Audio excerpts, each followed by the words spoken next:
दुनिया को लगता है कि फ्री फायर सिंगापुर की एक मल्टी बिलियन डॉलर कंपनी ने बनाया है, लेकिन सच तो ये है कि इसका जन्म किसी सिंगापुर के पोस्ट ऑफिस में नहीं बल्कि वियतनाम के एक अनजान सी गली में एक छोटे से स्टूडियो में हुआ था। कैसे एक फेल हो चुके एंटरप्रेन्योर ने इस छोटे से प्रोजेक्ट को पहचाना और उसे दुनिया का सबसे ज़्यादा डाउनलोड होने वाला गेम बना दिया। चलिए जानते हैं फ्री फायर की असली कहानी।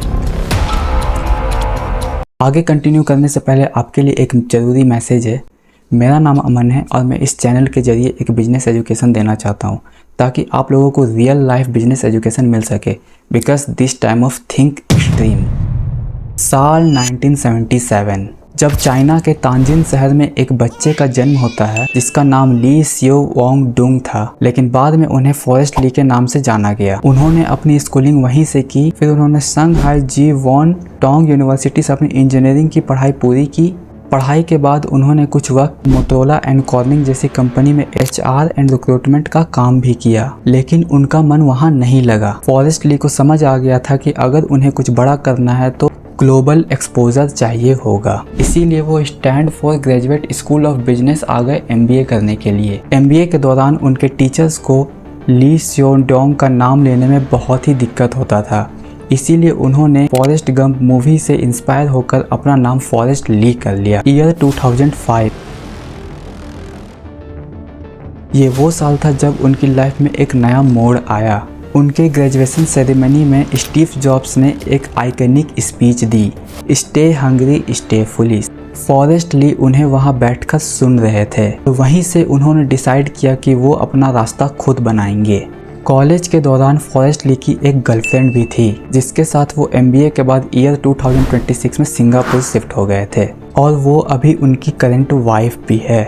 लेकिन जब वो सिंगापुर आए थे तब उनके ऊपर $1 लाख यानी इंडियन रुपीज़ में 83 लाख रुपीज़ के करीब उनके ऊपर कर्ज भी था। शुरुआती संघर्ष में वे और उनकी पत्नी ब्रैडल इलाके में एक 3 कमरे वाले सरकारी घर HDB फ्लैट्स में केवल एक किराए के कमरे में दोनों रहते थे और उनकी वाइफ उनका खर्चा उठाती थी। लेकिन उन्होंने अपने करियर की शुरुआत MTV नेटवर्क की डिजिटल टीम में काम करके की थी। फिर ईयर 2007 उन्होंने अपना फर्स्ट बिजनेस GG गेम के नाम से शुरू किया, जो कि एक सोशल नेटवर्किंग प्लेटफॉर्म जैसा था जहां पे गेमर्स आपस में रियल टाइम कनेक्ट हो सकते थे। बट अनफॉर्चुनेटली उनका ये बिजनेस डूब गया और उनके पास सारे पैसे खत्म हो गए। लेकिन फॉरेस्ट ली ने हार मानने के बजाय ईयर 2009 में गरीना की शुरुआत की, जिसका फुल फॉर्म ग्लोबल अरीना है। गरीना अपनी शुरुआती दौर में डायरेक्ट गेम डेवलप नहीं करती थी बल्कि गेम पब्लिशिंग करती थी। खुद गेम बनाने के बजाय दूसरे बड़े गेम डेवलपर्स को एशिया के मार्केट में डिस्ट्रीब्यूट करती थी। लेकिन 2010 उनके लिए गेम चेंजर साबित हुआ जब चाइना के एक बहुत बड़े टेक कंपनी टेंसेंट ने गरीना के पोटेंशियल को देखा और उसमें इन्वेस्ट करके 40% शेयर अपने पास कर लिया।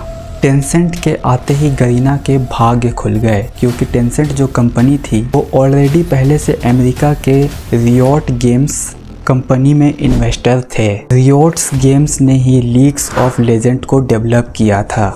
तो जब टेंसेंट ने गरीना में इन्वेस्ट किया तो टेंसेंट ने रियोट गेम्स को कहा, देखो हम गरीना के मालिक बन रहे हैं, तो तुम अपना गेम लीग ऑफ लेजेंड्स को साउथ ईस्ट एशिया में डिस्ट्रीब्यूट करने के लिए गरीना को कॉन्ट्रैक्ट दे दो। रिजल्ट ये हुआ, रियोट्स गेम्स ने टेंसेंट की ये बात मान ली और गरीना को कॉन्ट्रैक्ट दे दिया। फिर गरीना ने ऐसे ही बहुत बड़े बड़े गेम्स को पब्लिश किया और बहुत ज़्यादा पैसा कमाने लगे।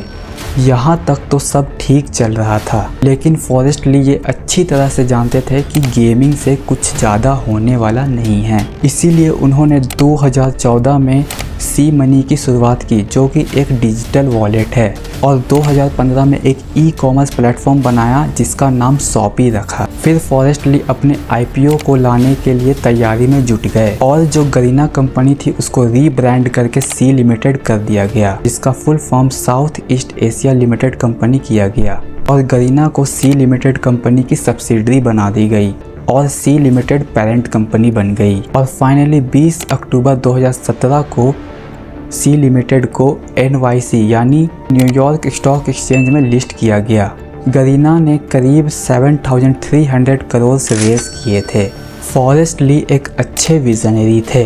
2017 में उन्होंने देखा कि अब सबके पास स्मार्टफोन आ गए हैं, लेकिन लो एंड फ़ोन्स होने के कारण कोई बैटलग्राउंड जैसा गेम नहीं खेल सकता। तो उस टाइम PUBG भी आ गया था, लेकिन वो सिर्फ PC में ही चलते थे।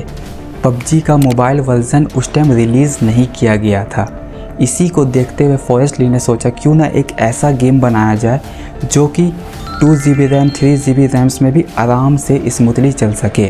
2017 के टाइम पर वियतनाम एक साउथ ईस्ट एशिया का सबसे बड़ा गेम डेवलपर हब बन चुका था। वियतनाम में एक 111 डॉट्स स्टूडियो नाम से एक गेम डेवलपर ने फ्री फायर का बेटा वर्जन तैयार किया था, जो फॉरेस्ट ली के विजन से बिल्कुल मैच कर रहा था। गरीना ने 111 स्टूडियो के साथ मिलकर 2017 में फ्री फायर की टेस्टिंग की शुरुआत की और 30 सितंबर 2017 में उन्होंने एंड्रॉयड एंड iOS दोनों के लिए बेटा वर्जन लॉन्च किया एंड फाइनली 4 दिसंबर 2017 को ऑफिशियली फ्री फायर लॉन्च किया गया। और आज के टाइम पे फ्री फायर हर साल 3,400 करोड़ से भी ज़्यादा का रेवेन्यू जनरेट करता है। अगर मैं अपने बारे में बताऊं तो मैं भी एक फ्री फायर प्लेयर हूं और मैं भी 2017 से फ्री फायर खेल रहा हूं, लेकिन जो भाई टाइम था ना 2017 से लेकर 2021 तक का, वो टाइम अब दोबारा नहीं आ सकता है। मुझे भी कभी कभी मन करता तो अभी मैं भी फ्री फायर खेल लेता हूँ, लेकिन मैंने अभी समझो क्विट कर ही दिया है। अब मैं ज़्यादा फ्री फायर नहीं खेलता हूँ। फ्री फायर एक गेम नहीं, एक इमोशन है। आप लोगों में से कौन कौन FF लवर है मुझे कमेंट में ज़रूर बताना। अगर आप एक FF लवर हो तो एक दूसरे FF लवर को भी ये कहानी भेजो कि एक फ्री फायर की शुरुआत हुई कैसे थी। जब मैं फ्री फायर के ऊपर रिसर्च कर रहा था तो मुझे भी पता नहीं था कि फ्री फायर की शुरुआत ऐसे हुई है। मैं भी जब रिसर्च कर रहा था तो सोच रहा था अरे ऐसा होता है, ऐसा हुआ था। अरे भाई, आप लोगों को भी आज पहली बार पता चला होगा फ्री फायर की शुरुआत कैसे हुई थी।